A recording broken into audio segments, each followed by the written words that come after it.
Ladies and gentlemen, welcome to Hero Movie Podcast, your greatest source for superhero movie discussion in the multiverse. I am your host, Adam Portrais, and I'm joined by Sean Koufax. There's a thing in the swamp. And we are swamping in our things, everybody. This week, Bruce Leslie is on assignment. He went over to, Ireland, right? The Emerald Isle. So while he's going towards the green, we ourselves are going towards the green. You see what I did there? I've popped a Swamp Thing book. I can't believe what a pro you are, Adam Portrais. Every now and then I'll read a Swamp Thing book and we'll find out, you know, our opinions on Swamp Thing as a comic, and then of course this pilot, which is now on DC Universe. And while DC Universe pays us no money for these things, can I say thank you to DC Universe for giving us this a lot of interesting things for us to review, from Doom Patrol to Swamp Thing to the Brainy Burrow, that stupid Shazam television program. Say what you will. Again, they're not paying me any money for this, but that's a good $5 a month spent for us, just so we can have access to this garbage. And we want to see if you want access to this garbage. And should you, well, we'll let you know. And but we're going to be discussing the pilot episode of Swamp Thing, which just dropped today. And maybe we're going to have a good time. I certainly hope so. But do not worry, even though Bruce is absent here, we do have a comic book connection for him, and we'll unload that tome for you a little later in the program. It's Bruce Leslie, everybody. You knew it was going to be a tome coming in. So let me ask you, how much have you read of Swamp Thing, Adam? I did read a bit of the new 52 when that came out. Oh, really? I did enjoy that little run. I probably read about 12 issues there. I enjoyed. I've delved into a couple of the Allan Moore stuff. I'm gonna be honest with you, a lot of that artwork turns me off. So it's tough. And you're not kidding. And the paper stock too. It's hard to read. Yeah, it's just a lot of that stuff. It just kind of turns me off. I wish it was just a higher quality of stuff. And that's honestly what I thought the new 52 art was just beautiful for what they did with Swamp Thing, and they were doing some interesting stuff. I mean, well, that was a whole interesting time. I mean, shoot, I was reading Animal Man, for a couple issues and digging it, But, who knows? It's DC's. My guess is hey, again, I'm not plugging these guys, but God, a Hero Movie Podcast at gmail.com. If you'd like to sponsor us, DC Universe, or at least give us some free apps up in here. I bet I could read some of those issues over on the DC Universe app on my iPad. So, hey, DC Universe, give me money. But you know what? Go ahead. I'm glad you asked me, Adam. I've read a bit of Swamp Thing. Not a ton of it, not as much as I'm sure that Bruce has, and I'm sure that there's a very special place in Bruce's heart for Allan Moore Swamp Thing specifically. Oh yeah. That is the Swamp Thing that I read. I read all of the Allan Moore stuff. I even read a little of the Garth Ennis stuff, and by little I mean all of it, because it wasn't much. And it's just not my jam, It's not my jam. It's always something that I kind of want to like, Right, and it's very moody, which is cool. Like when you're reading a Swamp Thing comic book, even if Swamp Thing isn't there on the page, you know very quickly what you're looking at. And that part's cool. Like I like that they have their own voice, especially when you have good creators on it. I haven't read any of the new 52 stuff. I might check it out because of what you told me, but I haven't read it. I have not purchased or looked at a Swamp Thing comic book in let's call it 15 years, even though it's probably longer than that. Yeah. It should be interesting. I do want to say that this is the top of the month, so we do want to say thank you to everyone that helped support this show over the past month over at patreon.com/HMP. Those fine folks get a pre-show, a post-show, and of course, the infamous Dinger Zone. I mean, there's a lot of things in this world, but there's nothing that's quite like the Dinger Zone. Wouldn't you agree? I would, indeed. And we talked about a little bit of everything from some X-Men stuff to I don't know, I forget. It was 4 seconds ago. we were all over the place because it was very conversational instead of what we usually do, which is set up, punch, punch, punch. Yes. It was nice. It was a nice change. I mean, not that we should change the format of Dinger's End. I think we need to keep that format, but it was nice to have a change of pace for once because Bruce was not there. So, we had to be a couple of chatty Cathys. Dynamics change when... Just two guys enjoying each other's company. Hey, everybody. Not being weird, just talking, hanging out, having a good time, talking superheroes. Not as weird as you'd think. You'd think it'd be weird, but you're not. But I think we got 43 people supporting us over at Patreon, so we do want to thank you guys for that and appreciate it very much so. So thank you. And if you'd like to help support the show, patreon.com/HMP. And if you don't have an HMP nickname, let us know, and we will take care of that. Yes, and absolutely. And I do want to say this too. If you can't afford to support on Patreon, we absolutely 1,000% understand. Do this. Just tell a friend. Tell a friend. Review us on iTunes. That's all. You'll have to write down the name. Yes. People forget the second you tell them. I forget. Well, I'm in that same group, so I can't say nothing against that. What's the name of the show that I named? Hero Movie Podcast. That's the name of our show. Is that what we're talking about? Yeah. Okay. All right. So let's go ahead and get on into it. Bruce Leslie may be on assignment, but we've still got his comic book connection. So actually, let me hit my button first before I hit the other button. I normally don't have to hit 3 buttons to do this. Oh my! Let's peer in on what Bruce has to say.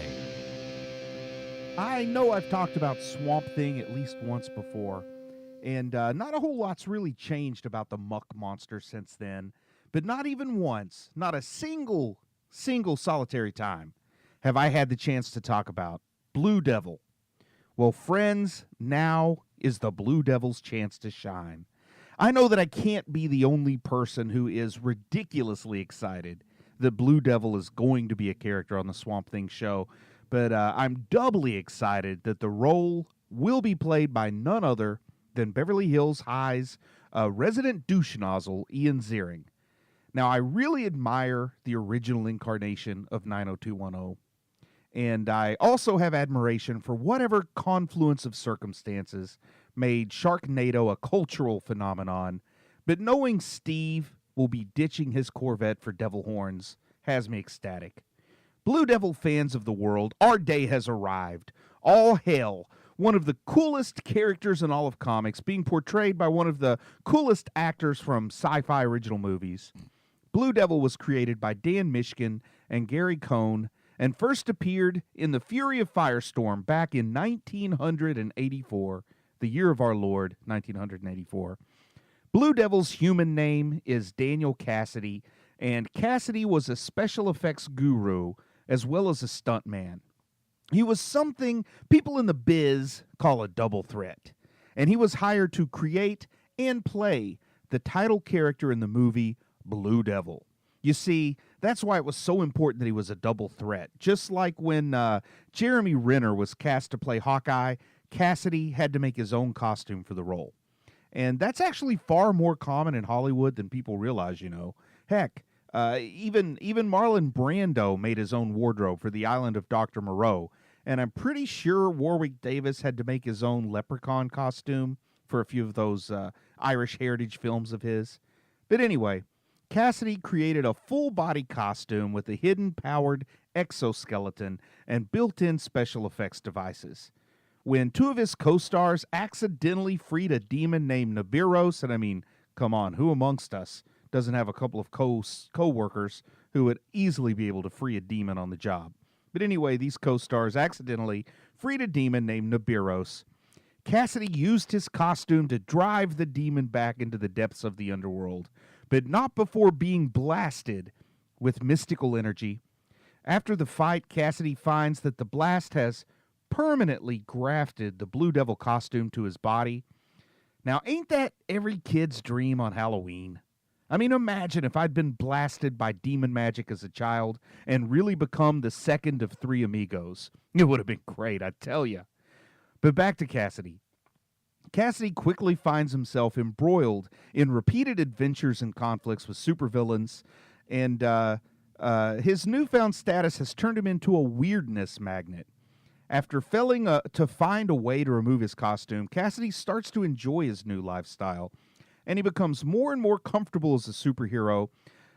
Eventually, he gets a place on the Justice League of America. He gains his own sidekick when a fella named Eddie Bloomberg, who was his gopher back in his Hollywood days and also a devoted Blue Devil fan, well, he designs a suit similar to that of Blue Devil, and he calls himself Kid Devil.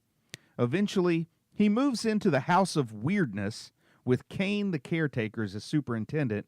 And the House of Weirdness is what they used to call Sean's apartment circa 1993. Seriously, look it up. Anyway, Cassidy, a.k.a. Blue Devil, has a pretty cool set of powers. On account of being a stuntman, he's pretty good in a scrap even before being blasted by demon magic. And his costume has some nifty features of the technological variety. Kevlar body armor, visual and auditory amplifiers, radio gear, mini gills that allow him to breathe underwater. I mean, boy, I got to get me some of those mini gills, I'm telling you right now. He also has servo motors, which increase his strength at least 20 times that of a normal person. After being grafted to Cassidy's body, the costume became organic, and it gained the ability to self-repair at an extremely fast rate, which more or less gave Blue Devil a healing factor, kind of like Wolverine's. And originally, Blue Devil wielded a trident of his own design, which included, among other things, some rocket engines that were capable of carrying 2 people through the sky at high speeds.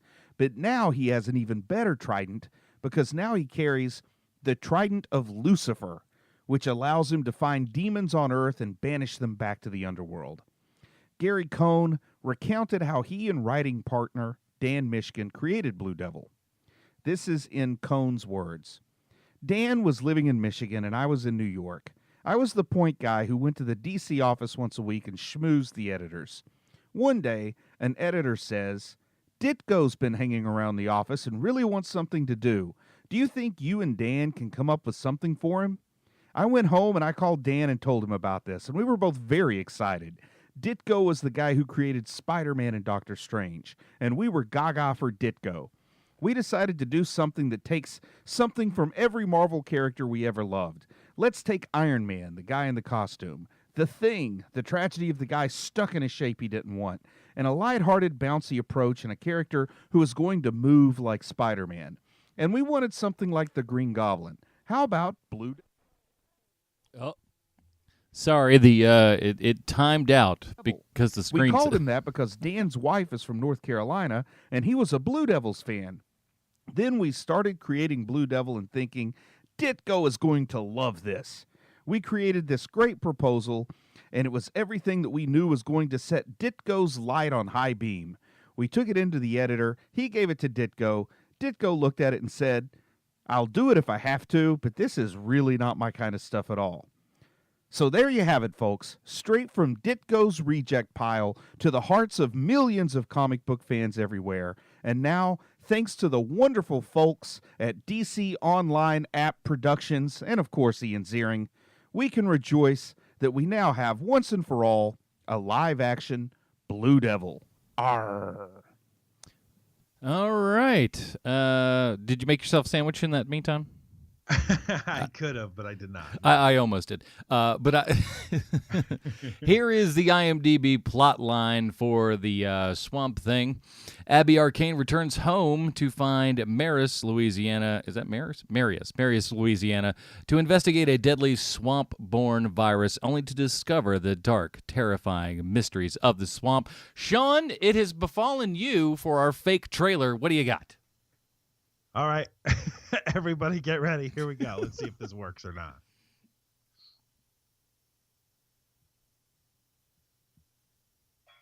Swamp Thing, he's like the Hulk, but do we imagine houseplants as your friend?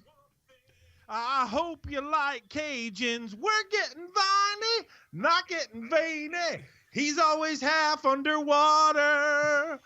Roundup is his villain. His jacket's made of peat moss. The ecosystem's his boss. Everyone is sweating. He smells like fish. I'm betting. DC's got a show about him.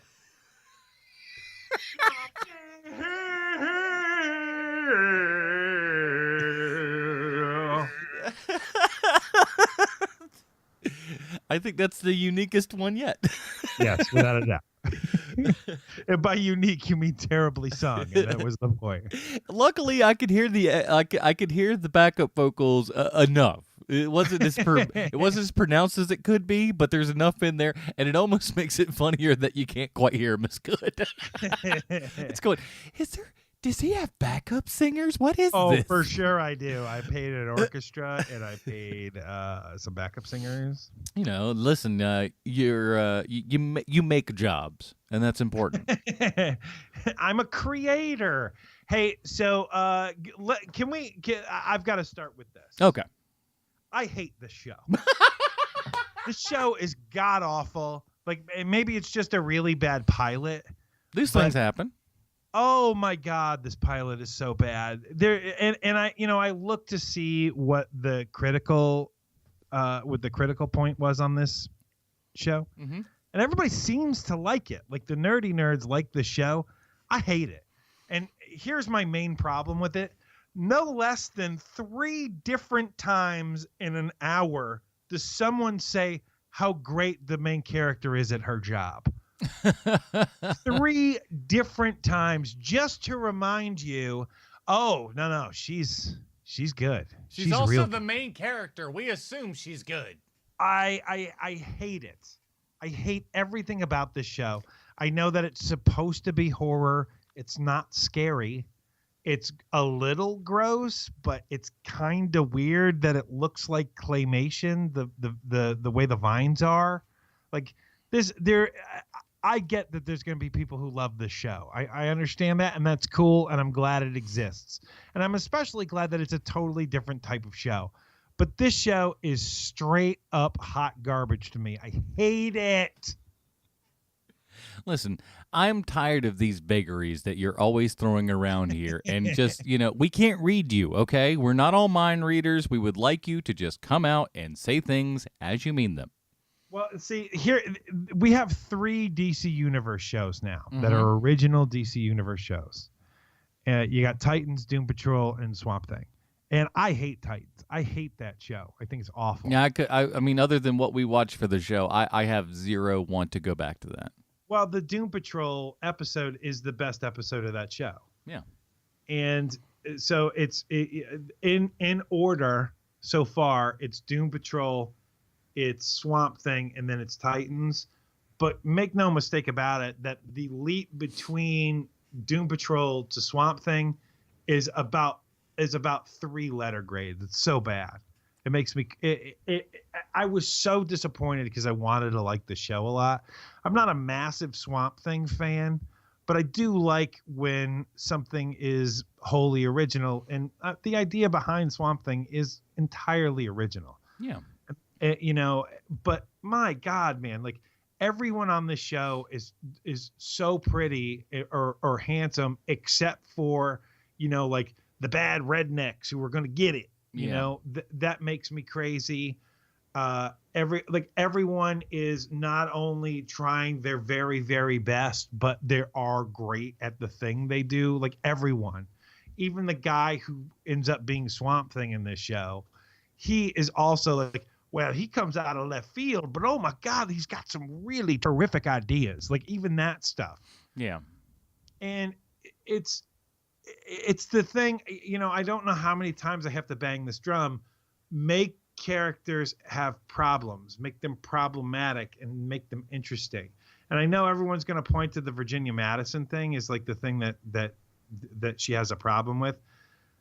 Do we know what the issue is that Virginia Madison has with the main character in the show? Not that I could tell yet. I mean, That's one thing with the pilot. I think there's a lot of vagaries, and perhaps that they'll, delve into these throughout the series. But it just seems like there's a lot of just super generic sort of vague talk about stuff, and we're supposed to either know what's going on or infer what's going on, or again, maybe we'll find out later. But right now, it just seems like there were a lot of talking heads saying not a lot of stuff. Well, I think what's going to end up happening is that when Virginia Madsen says to Abby Arcane, she's so mad at her, like, this is your problem, this is your fault, you did all this. I think what we're going to end up finding out is that Abby Arcane tried really, really hard to make something work out, and it didn't. Like she had to make the tough decision, and she made it, and it really was the best decision. It just didn't work out. That's what's going to end up happening on this show. It's not going to be that, she was on heroin the entire time when she was working on Virginia Madsen's baby. It's never going to be something as interesting as that. And I mean, come on, that's super interesting. But if Bruce was here right now, he would tell you that the Arcane family is a big part of the Swamp Thing lore. And I don't know what Swamp Thing's like after the New 52, but I can tell you that on this show, they haven't even touched upon the fact that she's an Arcane, not really. No, they haven't delved into that much. It feels like, again, that's something that may come across the line at some point. One would hope, at least. Right. But this show is kind of brought to us, really, one of the main kind of guys behind this is Len Wiseman. Now, maybe a lot of people might not quite know that name, but I'm sure you've seen it, or at least are knowledgeable of a lot of the guy's work. He did Underworld Evolution. He also did the fourth Die Hard movie, Live Free or Die Hard. I forget which one that is. Oh, that's him, really? Oh, yeah. Live Free or Die Hard. He did the Total Recall remake, and he's done a lot of TV, which is garbage. It's not very good. Awful. I was bored by it at a laundromat one day. I was just like, oh, I know this is bad, but like the sound's not on. I'm just looking at it going, okay, this is where we are in the Total Recall. This is bad. I'm not even hearing it. I know this is bad inside of a laundromat. I knew this is bad. No one even gets their ass to Mars in that reboot. It's weird. It's so ridiculous. But this guy comes. Len Wiseman really did make his bones through the Underworld franchise. Oh yeah.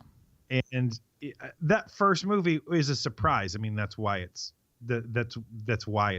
has 17,000 sequels, is that there was no one famous in it at the time. It's not like Kate Beckinsale was this massive bankable star, and she was basically the biggest name in that movie.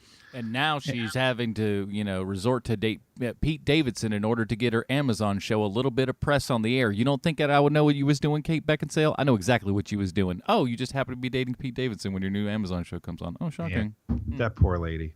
How old is Pete Davidson? Is he 25? He's under 20. He's like 20, no older than 27. Because she's at least in her early 40s. Mm-hmm. So early at least mid-40s. there's that for her. She's a very attractive lady. She is indeed. I don't think her Amazon show got renewed, so I don't know that this dating Pete Davidson thing worked out the way it was supposed to. Oh, you're kidding me already? It's already done after one and out, and Amazon seems to kind of hang on to stuff for a year too late. I feel like sad. I heard that at least. I could be wrong, but I feel like I heard that at some point. Wow, that's crazy. But yeah. He's got Len Wiseman, the guy who created this thing. He has got a lot of credits under his belt. He started out as a music video director, doing a lot of Megadeth, which is funny. Hey, let me tell you, when Dave Mustaine comes knocking at your door, you answer, baby. I don't disagree, but he does Megadeth, and then he switches it up, goes from Megadeth to Rufus Wainwright. Okay, a bit of a jump, but all right. and then he directs. Yeah, because he wrote the story for Underworld, and he also directed it, and then the sequel, and then the Die Hard movie, and then there's like the weird stuff, like he directs an episode of Hawaii Five-0, and does Total Recall, which is straight garbage, and Sleepy Hollow, which is straight garbage. But this isn't his first foray into superheroes, because he also, or at least comic book property, because he also worked on Lucifer. He directed an episode of Lucifer, which got like what 3 seasons on Fox and another season someplace else. Which is so funny because it's one of those shows that they literally make a joke of on the TV show 30 Rock, where God is a private detective. It's just so ridiculous. And then he's on The Gifted as well. He did an episode of The Gifted, which is the wink X-Men show. Wink. It's as X-Men as we can get without that. That got like at least 2 seasons. So yeah. So it's not doing. He works on properties that you best case scenario come out of, and you say to yourself, you know what? I thought I would be grossly offended by that, and I was only slightly offended by that. It's like that was not half bad. Wasn't half good, but wasn't half bad. Right. Exactly. And so when it comes to something like a property like Swamp Thing that really does need someone who has, man, I can't believe I'm about to use this term, but vision. Wait, you could have said je ne sais quoi, so. Well, vision. And Swamp Thing really does need it. You need to know exactly what you're going for with this property because it is so weird. It is, and it's very specific too. If mishandled, you're doing a knockoff Hulk show. Mm-hmm. And that is not what this character is. This character is far, far more thoughtful. And that's the surprising part at the beginning of the show to me too, is that the dude who turned into Swamp Thing, he does not strike me as someone who is incredibly thoughtful.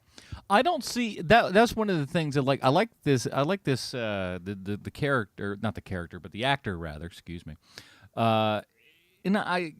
Andy Bean, hello. He's probably from North Carolina or something. It's like, yeah, that's not me. I will say this, at least from the pictures, a couple pictures I've seen of him, I'm glad his eyebrows are in better shape than I've seen him in the past.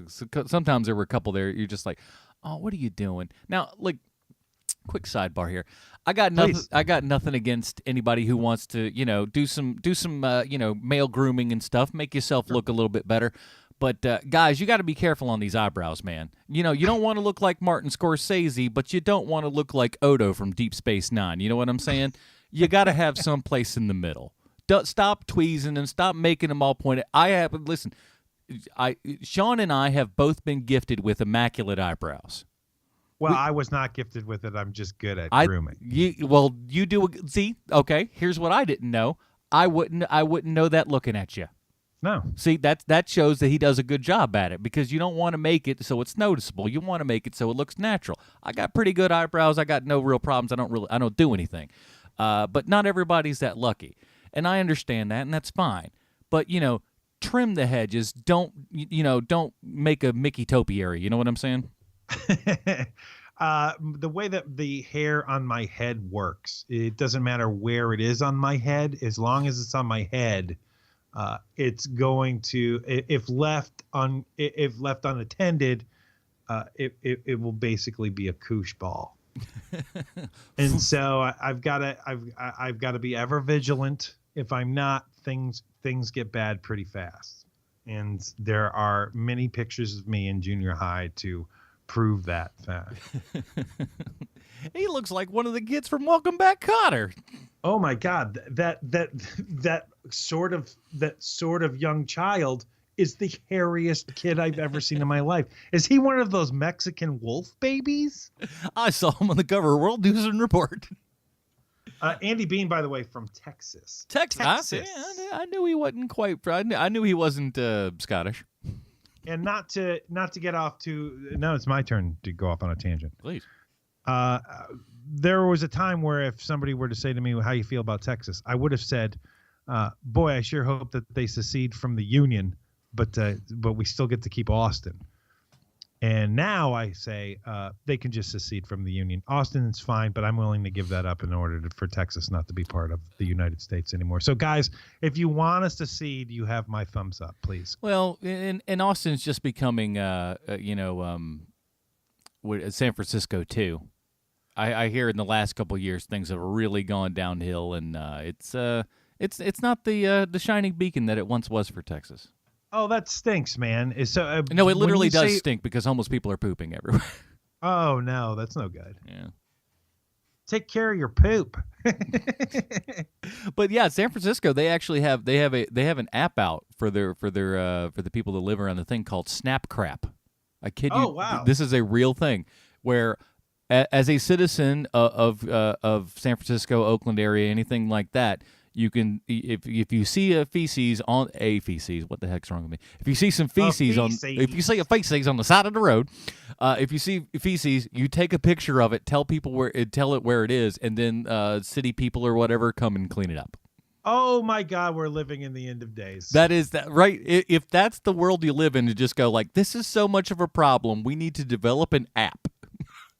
Then you've got problems. You've got problems where you are, and Austin, from what I understand, is inching towards that ever so quickly. And people are all going there because of taxes and stuff like that. It's a lot cheaper than it is in California, so that's where they're going. But they're bringing across all their bad ideas. It's the idea of immigration. You should leave all your garbage ideas where you came from. Bring only the good stuff here. And apparently, they're not heeding to that creed. So this thing takes place in Louisiana. Do you buy the Louisiana? It was filmed in Wilmington, North Carolina. And I gotta say, whoever is leasing the fog machine, whoo, boy, have you got yourself a windfall of money. Well, that goes double because this is the second DC show where they want some atmosphere. Because Doom Patrol, it doesn't matter where you are at Doom Patrol, they're hitting that fog machine. I want this place to look like a Tony Scott movie. I don't care that we're in a hospital. You hit that fog machine. Something needs to be in there. They can't barely see. And but look, it's fine enough, and this thing does kind of start off very horror movie-esque. They're going around there in the swamp, and these guys, they get kind of chomped up or whatever.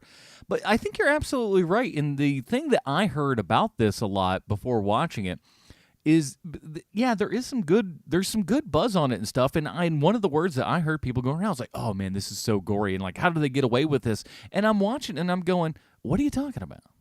Well, not to do what a thing that didn't do this TV show any favors is that we just came from Sink Brightburn, which is one of the goriest things I've ever seen in my life. You know, the gore in that movie is so specifically like horrifying with the jaw. Good proper, gore, yeah. Yeah, and then so when we now go to see this episode of Swamp Thing, where the same animation style of your Rudolph the Red-Nosed Reindeer Christmas special is how they're doing the root system here. It really does take away from the show, in my opinion. It's like watching something in the past. I mean, quite honestly. And it was really cool when Swamp Thing sang "There's Always Tomorrow." Big fan of that. I love the DC app. I love it. And I like that it feels special and, like one of one. And, who's taking a chance on this show? There's nudity, there's cursing. There's a lot of like unnecessary and like, I don't mind cursing in programs. If anyone who's hung around me in real life knows, I'm very cool with that. It feels a little forced and kind of like, oh, look at us, we're adults, and not like. And there was a tiny bit of that, I suppose, in Doom Patrol, but that show felt like it warranted it, I guess. Well, Cliff on Doom Patrol is Robot Man is constantly cursing. Oh, He's yeah, always cursing because that's who his character. But you understand where that comes from a character perspective. This is a man who was locked inside of a robot body of which he cannot feel, and his life as he knew it was completely gone. This just feels like them just going, all right, we get the mom and dad aren't home, we get to say the naughty words. It's almost like any sort of rebranding that happened in the 90s where it's to the extreme. Screw you, Grandpa. This is our applesauce. Is there a skateboard in this someplace? There better be. Exactly. Somebody's slamming some dew. I did not realize that Andy Bean had been in anything else. I hadn't seen him in anything else. The guy who plays Alec Hall and who turns out to be Swamp Thing by the end of the show. Did you know him from anything previously? He's definitely one of those guys that when you look at him, you're like, I've seen him in something. And when I look over his filmography, I go, no, I haven't. Yeah, I mean, I see what his big movies are. Like he's in Allegiant, which I have never seen. I saw that one. Is that the third one or the second one? You were asking someone who they all sound like the same movie. It's the third one, and that one sucks. How do you know? I've seen them all. But how are you able to differentiate 1 from 3? Because just from the timeline, I just looked at what year it came out, and I was like, that's the third one. It came out fairly recently. But yeah, it's not good. They should have stopped at the second one where they get out of the facility and it's just like, oh, a whole new world. We don't know what's going on from here. And they were like, we're doing a third movie. I'm like, I don't want to see a third movie. You're getting a third movie. Oh, so the whole thing to that series is they got to bust out of a building or if I remember correctly. They're in an area and then they get out and then it's almost like, hey, get back in. If I remember correctly. But and again, those are the only thing worth watching those films for is or at least from the second one is well, you got Naomi Watts is really good, and Kate Winslet's in one of them. And she's how are they pulling that kind of wattage? She's looking good in that flick too, boy. Whew, holy moly. Anyway, sorry, just got distracted from a thought. Hey, man, that is what this episode's gonna be because no one wants to hear me just talk about how much I hate Swamp Thing for an hour. Well, it's that, and I think that's part of the problem too, is that the show doesn't really seem because we reviewed the Wes Craven Swamp Thing probably a couple years back, I guess at this point. And this pilot feels a lot like that in a lot of ways, where it's just like, hey, here are the kind of beats that we have to get to, and I think ultimately that's where through DC they're having a little bit of a, I don't want to call it a disadvantage per se, but it's different. Than you will with, say, a Netflix show. You get a Netflix show, you get 10, 13 episodes, whatever it is, right off the bat, kaboom. DC is going on a week-by-week basis. We learned that, of course, with Doom Patrol. And going, oh, crap, we've got one more episode. Right, but, I mean, look at it from this perspective. I am glad that that's the way it is because I would end up hating all these shows because we would end up having to watch, probably cut seasons in half where we watch half and then we watch the other half later. Yeah. I would forget everything about the show. I would remember hating it, and then we all end the day unsatisfied. Whereas if it's something that I really like your Doom Patrol, where, you're watching it week by week, it's so weird that you remember it, which is pretty rare for us at this point. I don't know about you, but I've gotten to a point with a lot of these properties where it's just like, I cannot remember anything about what happened in the last X-Men movie. I remember that it was something with Apocalypse. I don't remember where they left it. They killed Apocalypse. The X-Men murdered Apocalypse at the end of that movie, I think. I can't even remember. But when it comes to something like this, where it's going to be week to week, it's only an hour of my time, Swamp Thing. Mm-hmm. And so I'm willing to give a show, even something that I really didn't like, because it's so different. Well, it's supposed to be different. That I'm going to give it a second. I'll probably give it 3 episodes. And if by the end of the 3rd episode, I'm still tired of hearing how all of these beautiful people are so great at their jobs, then I will cut bait. But in the meantime, it's nice to have it just be a week instead of an hour, instead of 3 hours of a weekend that I don't. Are you telling me Abby Arcane is good at her job? Oh my God, we heard it 3 times in this show. 3 times we heard how great she is. And one of the times is when the very attractive Asian man, who's also good at his job, says to her, she goes, "Oh, I thought you would be mad at me." And he goes, "Oh, for saving that girl's life? Maybe we need to give you a medal." That was hilarious. It was just like, no, he would be mad. Like in those types of situations, it's like, yes, the good thing happened overall, but, you did go against protocol. You did wrong things. No one's going to look at you and just. Protocol is there for a reason. Yeah, it's like you ignore that. People can die. But that is only one of 1,000 things that is offensive about this show to me. You know, every single person that she meets, that Abby meets in this town, that she has just come back to for the first time in, let's give it 10 years. Let's say 10 years. Every single person recognizes her and likes her and is so glad she's back in town, with the exception of the Virginia Madsen character. Every single other person was like, oh, hey, Abby. Oh, Abby, you're so great. We think that you're the best, Abby. Hey, you sure are good at your job, Abby, and you're so pretty. Hey, you know, that sweater really looks great on you. Like that kind of thing. It's always like that on the show, with the exception of when the Virginia Madsen character shows up. It makes me crazy. It's a step away from them just kind of stop and go, you are a beautiful, powerful, strong woman. And no one should deny you the fact that you are a beautiful, strong, powerful woman. I'll bet you could beat up Swamp Thing one-handed. And Swamp Thing's not even a thing at this point, but they go ahead and they assume, you know, further along in the plot, they've read the script. And they just go, that Swamp Thing is coming up. You'll be able to beat him up barehanded. There's a whole lot, yeah. There's two people just sitting on some porch in the bayou somewhere going, I don't know if I think Abby is more beautiful or smart. I can't tell which one she's better at. Like that kind of thing. Exactly. It's just like, oh, don't make me pick. And, you know, I do understand, because one of the things that the show does do well is that it looks great. This is a very good-looking show. It's a slick show. It's designed really well. It looks good. It does.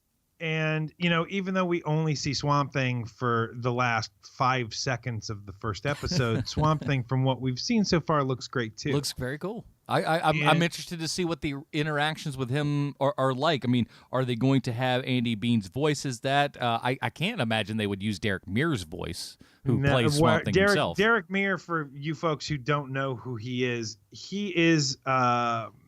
what else has he been in? He is, like, this guy has been in everything. The one that I really like him in the best, that I think is a little bit underrated, was the 2009 Friday the 13th kind of remake and everything, where he played Jason Voorhees. He plays Jason Voorhees. So good, that flick. But he's been in everything. We talked about Predators. No, Predators. The movie Predators. Oh, Predators is good. Movie. Yeah, actually, that's the Rodriguez produced one, isn't it? And that's like a sneaky good movie, like fun and cool and a different idea. And you know, this time the humans are on their planet. Like that part, like. I'm making fun of it by saying it like that, but that movie is fun and like a good hour and a half, 2 hour movie where you're just like, oh, hey, that was fun after you're done watching it. Whereas the last Predator movie it's so ridiculous and charisma free and just so bad. I look at that and I just go, I don't know where the money went. Because there's so much of that, and I'm just like, where did the money go? I know you spent a lot of money on this movie. Where did it go? Most of this crap is outside, and it looks like garbage. It's got to be Shane Black. It had to have gone to Shane Black. Yeah, I don't know. He was in Alita Battle Angel earlier this year. Right. Yeah, I'm looking through his filmography right now. The guy's been in just a crap load of stuff. But when you want a big gigantic man, that's where you go to. You go to him, and usually, sorry, Derek, we're covering up his mug. Yeah, and as they should. He looks like he ain't Matt Damon. Yeah. Or if Matt Damon got into a mad nuclear fire accident, he might be like Derek Mears. Almost completely hairless, but he's also from Bakersfield, California, because I thought he was from Sweden or something, but he's from Bakersfield, California, which is basically like being from Alabama. Yeah, nothing you can do about it. No. You just kind of got to live with it. The Alabama people are going, what the hell, man? Hey, why us? You know Alabama. You know. How about you work on them laws, Alabama? I just wanted to work on their barbecue. That's right. You don't have any barbecue, Alabama, because you suck. I don't know. Have you looked through the cast? Have you looked through the cast of this show for the season here? Not much. Because I'm looking through it now. There's some very interesting people that are about to come up. Like Jennifer Beals is on this show. She's usually doing something interesting and great on whatever show she's on. I love her. I think she's pretty great. And also we'll be talking about her later, but Adrienne Barbeau is on this show eventually also. And I don't want to talk too much about her because we'll be talking about her later. But isn't it great that Bruce did the whole the Blue Devil thing? And according to this, Blue Devil 2 episodes out of 10. I don't know anything about Blue Devil. Blue Devil is one of those characters to me that sound like something from the early 80s that is in that Booster Gold, where it's just like, man, who cares? you put that under the category of crap Bruce likes for God knows why. We'll file that under his blob love. Exactly. It's just like, no, there's no real reason any human being should enjoy the Blob that much. I mean, you can like the Blob, that's certainly fine, but to that level, you gotta start looking to call the authorities at some point. Also, what I noticed, one of the things about the show is that the little girl on the show, her character's last name is Coyle. Mm-hmm. I think that you can't name a character Coyle anymore thanks to It's Always Sunny in Philadelphia. Well, that's they Coyle. have that name covered. You can't continue using that because there was a smile was put in my face when I saw that the little girl's name was Susie Coyle. I started laughing. Yeah, if she starts drinking milk, we know that something's up. That's when you know things are bad. I always love how that family just looks like just the most unwashed. Just you could like walk up to them and like if you like drug a finger down on them, you'd have like some film on your finger.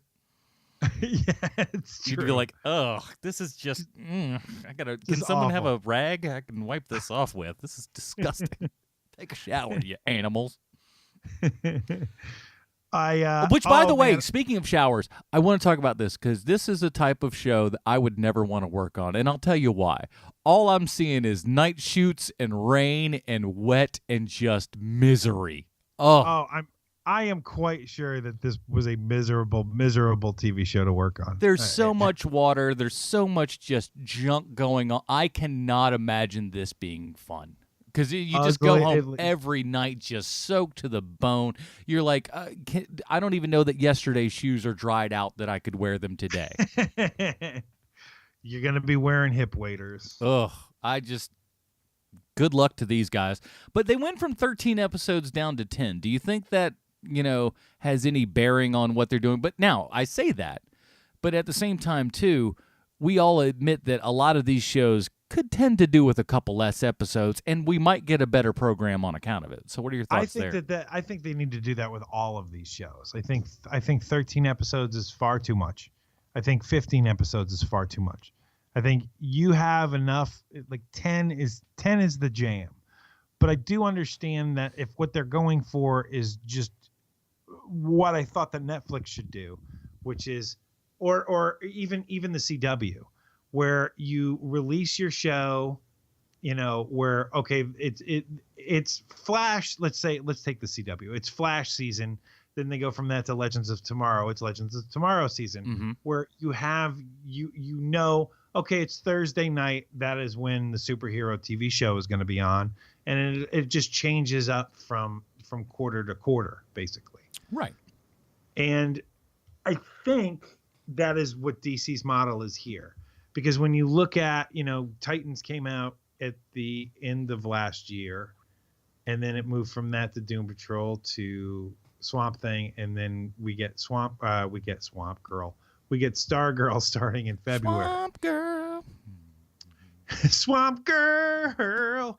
I'm telling you, in the world that we live in, we are a stone's throw away from Swamp Girl if you're not careful.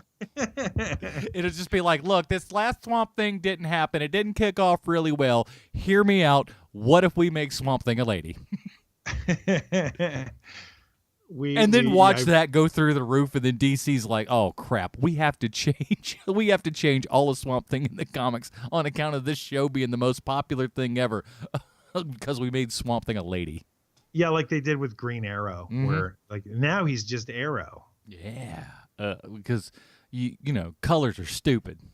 Man, so dumb. Yeah, that was the problem with the character that you've had for 70 years is that green is in the front of his name. You're sitting down chomping cigars. This color thing's gotta go. We're sick of it. Blue Beetle, who likes that? He's just called Beetle now. Shut up. So I'm looking through Crystal Reed, who is the actress who plays Abby Arcane. Sounds like a fake name. Is it a fake name? Did she make? Is that a studio name? I have no idea. And then again, these days people name their kids a lot of crazy stuff, so I can't say. Yeah, I mean, her family's not doing her any favors by calling her Crystal. I mean, no one chooses Crystal to be their name. I don't think at this point now, right? Not these days. There's some pretty negative connotations. It's basically like every Tiffany you meet. Hey, never everybody, wants to be named Crystal Tiffany. to the stage. Sorry, Exactly. but it's true. Exactly. It's true. We've all seen it. These things. But I'm looking through her filmography here, and she's basically day playing on a lot of these shows where she's one episode now on stuff like CSI and Rizzoli and Isles. Adam, I got a question for you. Are you more of a Rizzoli or an Isles? At first, the first season, I was very Rizzoli, but I'm not gonna lie, I've kind of gone towards Isles at the end. At the end of season 2, it was just like, you know what, that's the way to go. Oh my God, I was gonna say the same thing about you. It's so good, right? Oh my God, we know each other so well. We're friends. We're friends. Mm-hmm. She's also in something called Jutopia, which I believe. What? Yep, it sure is. I have a great story about Jutopia. Okay. I do. It's great. So Jutopia was a stage play first. And I saw the stage play. And I happen to know like the guy who was second in command at this theater that I saw it at. And so after the show was over, we got great seats. And after the show was over, I'm talking to him and he's like, hey, do you want to meet the two guys? And it's exactly what you think it is with a show called Jutopia. It is every single stereotype you've ever heard about Jewish people all in one place. But because the two guys who are performing it are both Jews, it's totally fine, which makes me crazy. Being a quarter Jew myself, it makes me insane. And so when, like, you're better than that. You don't need to do that at this point now. And so the guy who's like the second in command at this theater says, hey, you want to meet those guys? And I was like, and I hated the show. So I was like, no, I don't know why I would do that. No. And he goes, because they're standing right behind you. Yeah, those pieces of garbage. Oh, hello. Hi. I mean, not all of them. it was such a moment that, like, if I would have seen it in a movie, I'd been like, come on, man, write a better scene than this. Like, that's how bad it was when they were literally right behind me, like all smiles, ready to shake my hand. Like, oh, we have a fan, like that kind of thing. Man. Well, and you also know how stupid and volatile and hard-headed Adam Portrais can be. So I? Yeah. So you know that me, I would just like my stupid instincts would kick in and just go double down on what you just said. Be like, don't like. I know they're behind here. Like, just they'll respect you more if you just go like, no, it's not good. I don't like it. That's not true. They do. People don't. That's not true. Don't listen to that voice anymore. I'm not saying that it's a smart thing to do. I'm just saying it's a thing where my brain would just go like, don't give in to that. Don't just kiss their butts because they're somebody that's doing something. Go in even harder. Because they got to play on a stage in the 32nd biggest market in the country. What do you think? You tough stuff. Get out of here.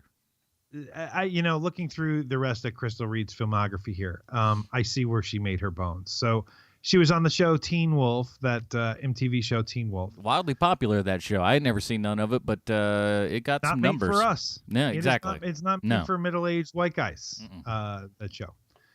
Big show though. And then she went from that because that show ended in 2016, which I didn't know. I thought it was still on TV actually. And she moves over from that show to Gotham, where she plays Sophia Falcone. Oh, that's I mean, I've probably seen her in that for like a hot second. I don't watch Gotham on the reg, but I've probably seen her in an episode or something of that. I actually watched the last episode of Gotham.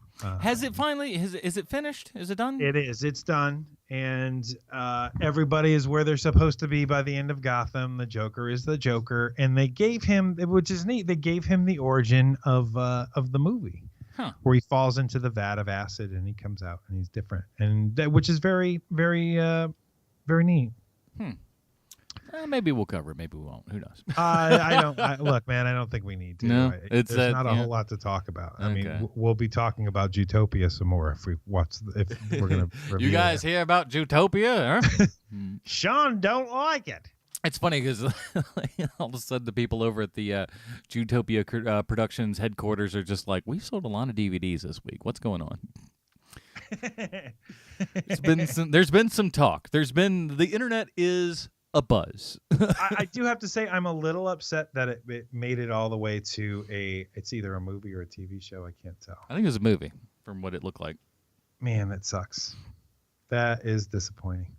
Hey, everybody turns in a little. Everybody has turned in a paper in school they're not exactly proud of, but they had to meet a deadline because it's due Thursday.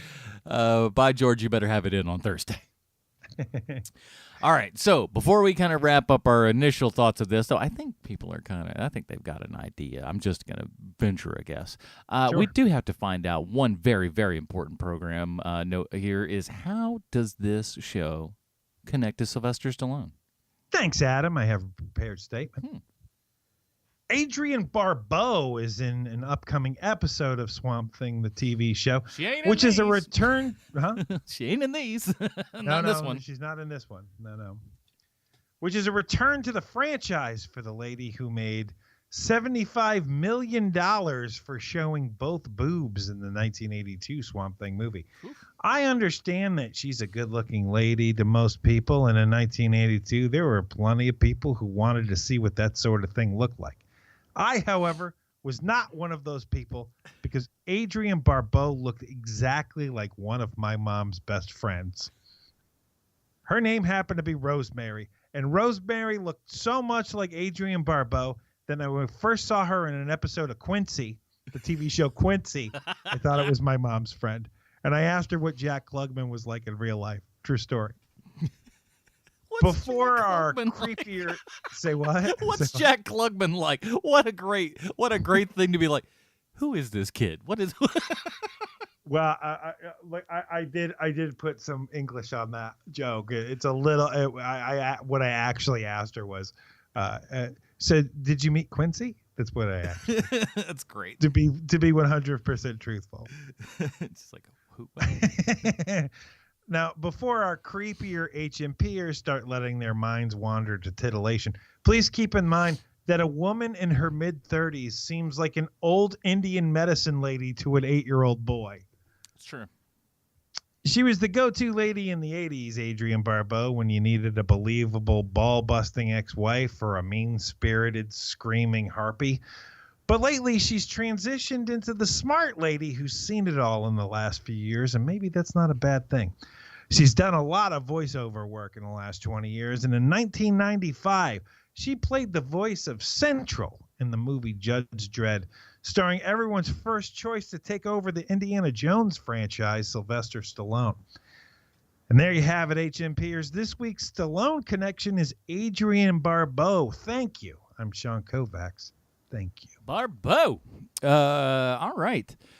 Here's the thing. After this initial episode and everything, we're not going to give a Robin rating as this is not the entire season. Maybe we'll watch a couple episodes, and hopefully that will spur us on to continue the season.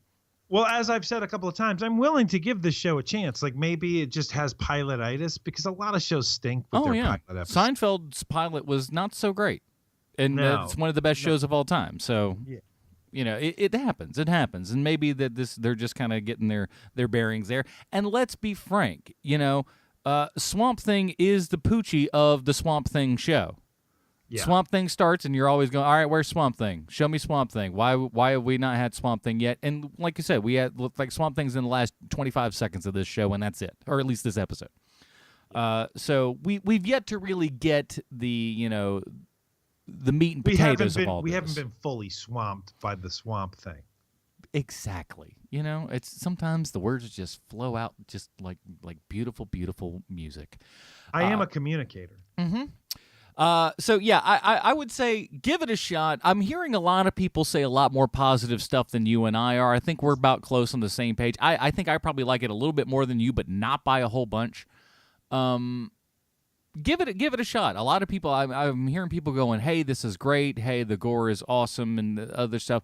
It's not wowing me right now, but I'm, like I said, willing to give it a shot for at least a couple more episodes here to see how it fits. Sure. All right, everybody. That is it. Next week, we're heading back into the theaters. Bruce will still be off in Ireland. We still we'll have another comic book connection. Don't you worry. We got you. We can't not have that. And, and let's be honest. We're discussing Dark Phoenix for the 15th time. What else could he possibly have to talk about? Because that's all they do in this X-Men franchise is keep going back to that well, and we'll see if that well is going to absolutely run dry as we see the last in the Fox X-Men universe before we get over into the good, hopefully, one would imagine, good Disney's X-Men stuff coming later. So we'll get on that next week. In the meantime, Sean, is there insurance conventions or something coming up? Another book? No, we're in the hot doldrums of summer, so there isn't a whole lot of that. But if you want to find more of my work on the internet, please check out Preacher Podcast. We have I have not been on that show yet, but get yourself ready. We got him a spot. It's all nice and warm and ready for him to come right on in. You know what I mean? That's right. Oh, and I meant to ask you, is the other guy going to be on there this year? I don't know. We'll I mean, I'll talk to him. It may be a little bit of a timing thing, but we'll figure it out. We'll figure it out. I just, some people you have to let down in the right way. You know what I mean? But you'll like this, I think. When's the last time you listened to the Film Find, Sean? It's been forever. It has been a long time. Guess what? There's a new episode that's available right here, right now. Get out of here. It is available, thefilmfind.com. I am discussing Godzilla, King of the Monsters, with my friend Justin Mullis. We've got a nice big episode on that, and I also review the 4DX experience.